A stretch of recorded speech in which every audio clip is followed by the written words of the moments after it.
Hello, this is a video that I'm making for a friend due to the fact that they have a single action army but don't know how to disassemble it. So I thought I'd make a very quick step-by-step tutorial. This is based off the 1873 Colt single action army, however, so not the exact one that that you have. Talking to my friend here. However, it is very, very, very close. I don't know what the differences are exactly, but they are very close models.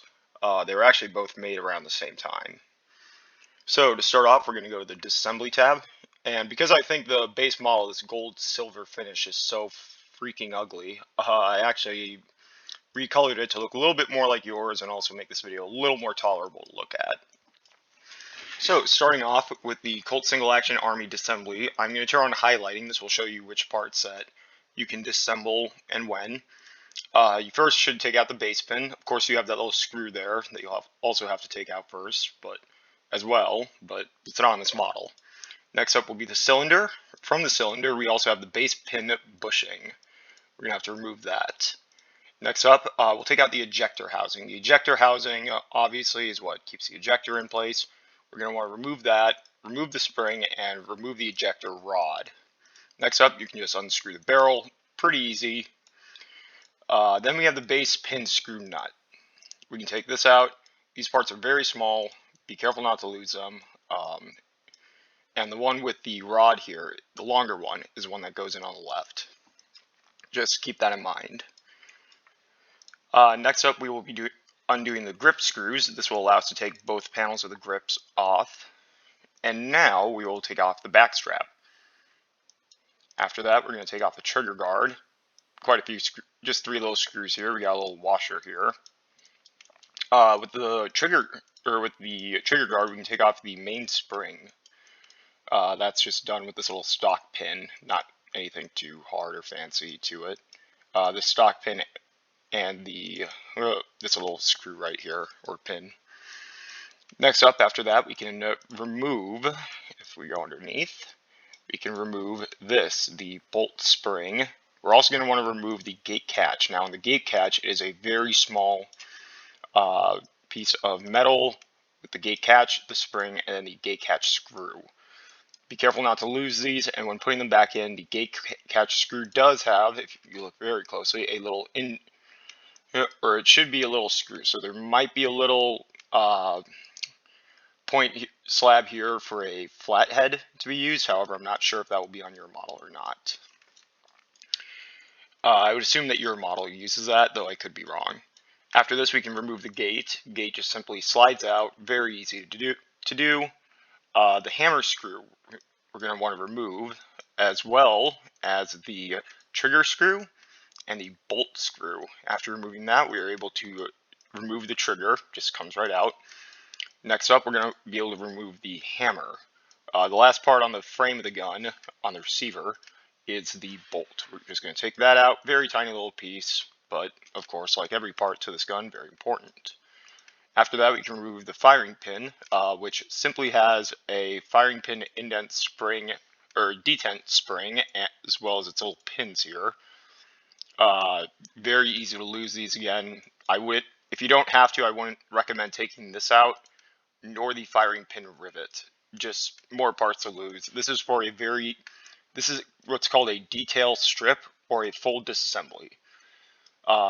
And this is for cleaning or changing or replacing of parts. I would not recommend doing this if not needed, but I'm making this video so that you do have an instruction guide should you need it. After this, we're going to remove the hammer roll, as that's held in place with the hammer roll pin. And finally, the hand assembly is going to come out. And that is the Single Action Army disassembled. I will also show you how to reassemble it. I'm going to go to reassembly.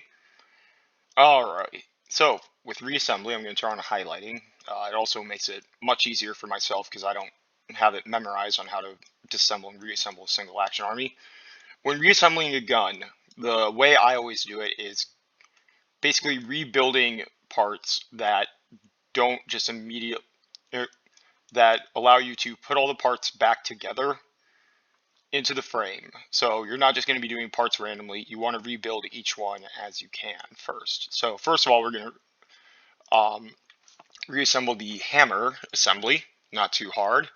After that, we're going to put the base pin bushing in, and we're going to reassemble the ejector and put it back into the ejector housing.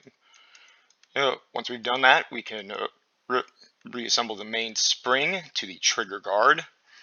Now we can get into the smaller things. I'd recommend the gate catch or the gate first of all. Very easy to put back in, and you get that gate catch spring back in there as soon as possible so you don't lose it, of course. The barrel, of course, screws right back in, and then you can reassemble the housing, the ejector housing. We're going to leave the cylinder for second to last. Next up, we're going to put the bolt back in, which will allow us to place the trigger, or the hammer back in. The hammer screw should go in next, of course, to hold that in place. After this, we are going to put the trigger, reassemble the trigger, and put the trigger screw back in to hold it in place, of course. We can put the bolt spring back in, as well as the bolt screw. Next up, we're going to reassemble the base pin screw nut. After this, we're going to put the trigger guard back on. Probably the best next step, honestly. And you can also use the YouTube slowdown feature that it has. If I'm going too fast, you want to see which part specifically is going where. The back strap will simply screw right back in. 2 little screws right there. After that, we can put the grips back on. They just set into place, and then use a grip screw to secure them. Not too hard. Then we'll put the cylinder back in, and last but not least, the base pin. And there you go. So hit me up with a text or a phone call if you have any more questions, and I'll be able to go over it with you.